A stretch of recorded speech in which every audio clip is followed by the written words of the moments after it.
Mary and Tim loved that sound. It meant school was out, and it was time to go on the field trip to the zoo. Excited children flooded through the schoolhouse door and into the school buses waiting for them.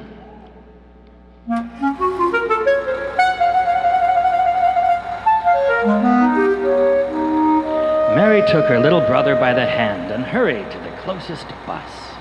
They clambered in and sat on the first seat they could find.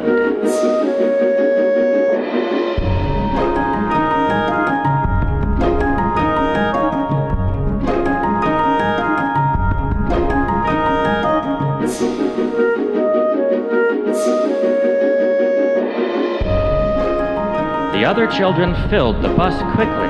They were ready to go, but the bus driver didn't take off right away. The bus driver sat with the engine running. "Come on," cried Tim. "Let's go!" The bus driver turned in his seat and looked at them. He gave them a quiet smile. His face looked like it was wrinkled from smiling a lot. It won't be long. Your adventure will begin soon. As the driver closed the door, he pressed the gas pedal, and engine roared. They were off!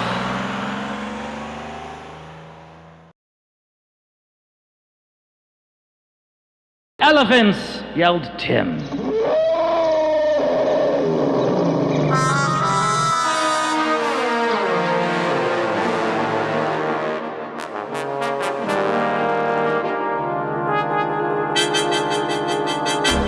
They all stopped and looked at the magnificent animals.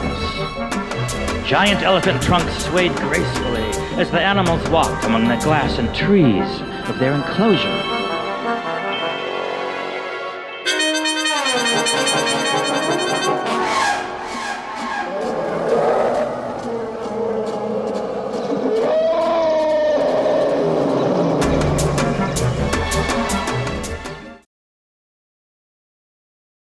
She grabbed him by the hand, made sure the teachers weren't watching, and dashed off to the reptile house.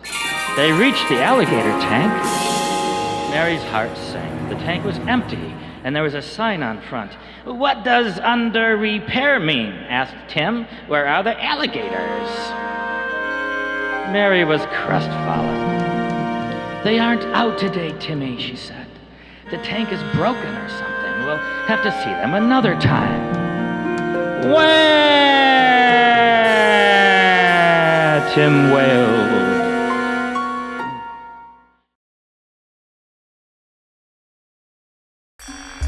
She heard a sound.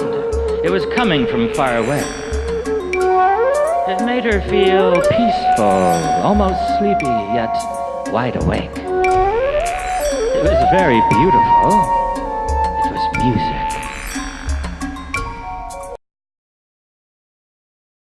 With me. "Who are you?" she asked. I am a magus, a kind of wizard, you might say, and I am the keeper of the Fantastic Zoo. He gestured behind him to a curtained way. "You're a wizard?" Tim blurted out. "Like Gandalf?" I'm a wizard, like me.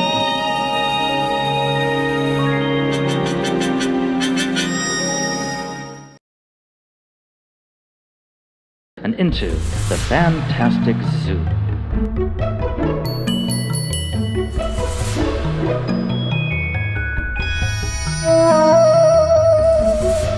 The wizard led them into a place filled with wonder. Giant plants were abound, and strange trees played musical sounds. Around the edges of everything was shadow and darkness, but not the scary kind of darkness. but rather the kind that makes your imagination tingle and make you think that anything can happen.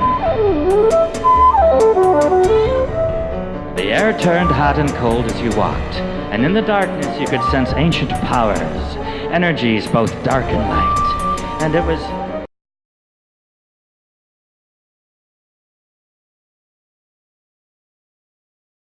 It was then that I felt a great power rise within me, a strength, a fire, and I let it grow and become a great ball of fiery light, which exploded out and around me.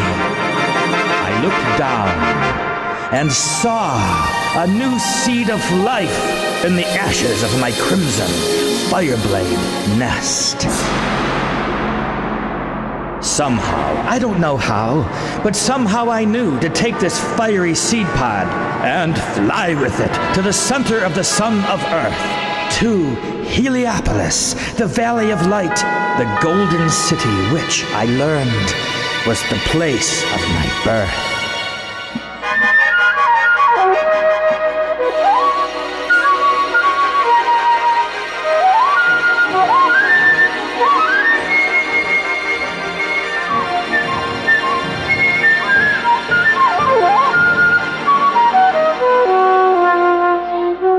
I swam in the sunfire. I felt its warmth and fullness, and my life energy became a part of the sun. The new egg became me. I was renewed, and I returned to Earth in my new body. And from then on, I live and live and die and live again. No ordinary mermaid is she. Her mother is Medusa, the goddess of the dark. Her father is Apollo, god of the sun. She emerges from her home, the Garden of Lemuria, and visits the haunts of men to test them, bringing either joy or misery as she judges the purity of their hearts. The children stepped back. Listen closely, children, for you will learn a great secret. The gorgeous creature took a deep breath and began. Her voice was like soft ocean waters streaming over sand. She told her story. Long ago, in ages past, I was born.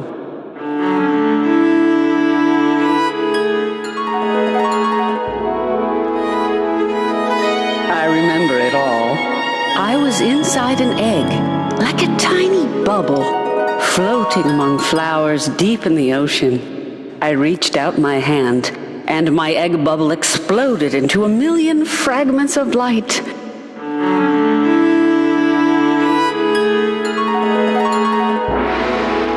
And I was free.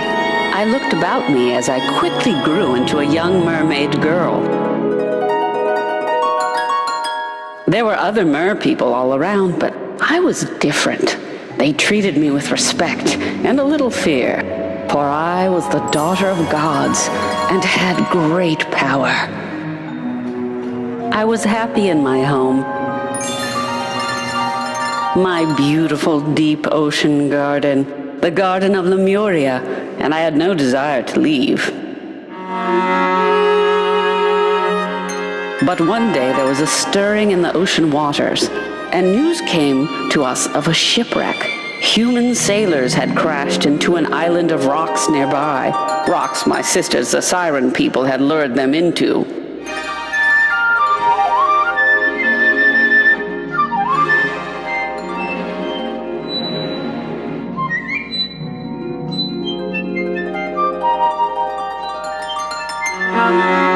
So I went to them and saw my first humans, the people you children are a part of.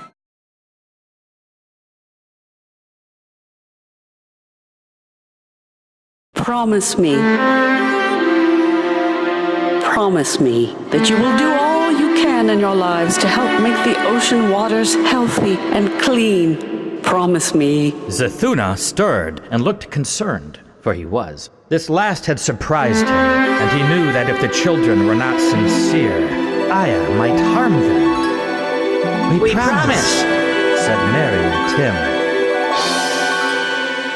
The beautiful and powerful creature stared at the children intently for a moment, then relaxed and smiled. She saw that they were sincere in their promise. Thank you, Mary and Tim. Thank you. Aya said as she stretched in her tent. So, I'll tell you a secret, a very important one. Mary and Tim listened closely. The great creature looked directly at Tim. So, Tim, Spoke Joe Draconis. do I look like a giant alligator to you?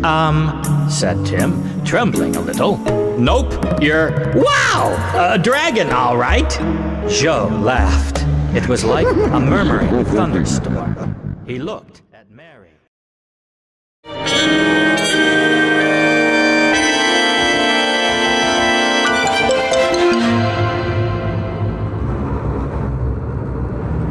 Hear my story and be nourished by the hearing of it.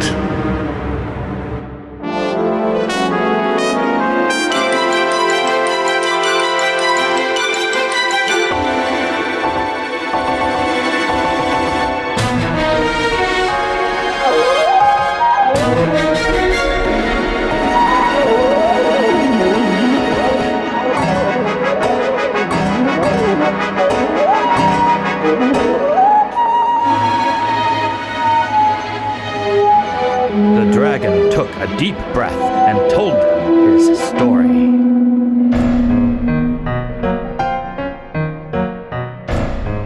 I have lived, children, He began. across countless ages of time, in many parts of the world, and have known many human people.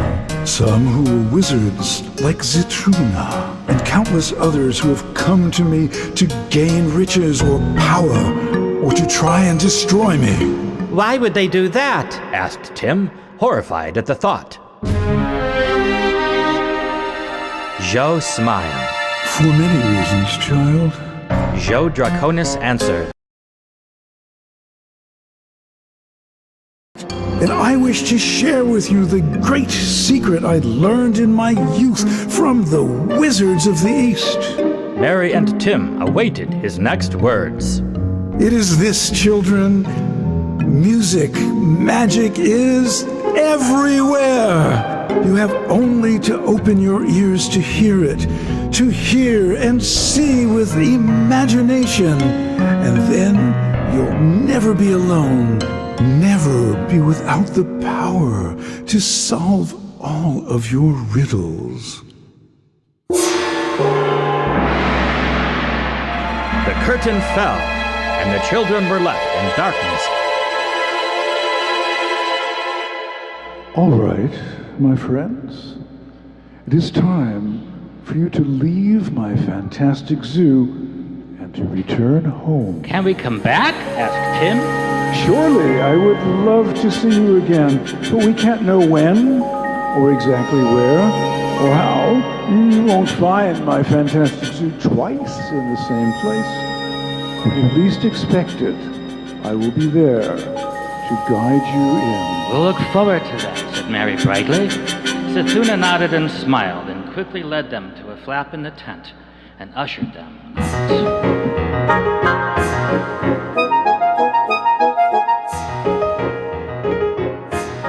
The children stepped into late afternoon light. The zoo, the regular zoo, was nearly empty. There were just a few visitors left.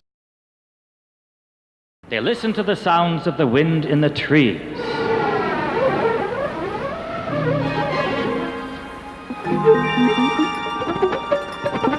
The leaves rustling. Then they heard the sounds of insects who began to sing as the sun lowered in the sky.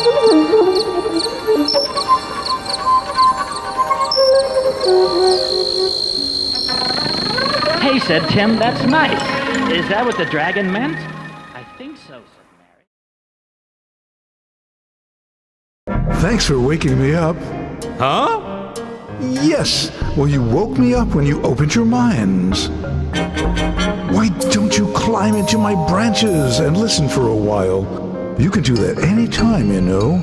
It can be your special place.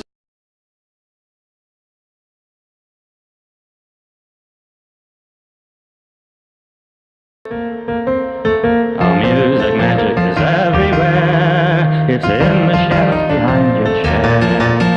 In the light on the ceiling, it's under your hair. Just open your mind and you'll be there. Music magic is everywhere. It's under your hair.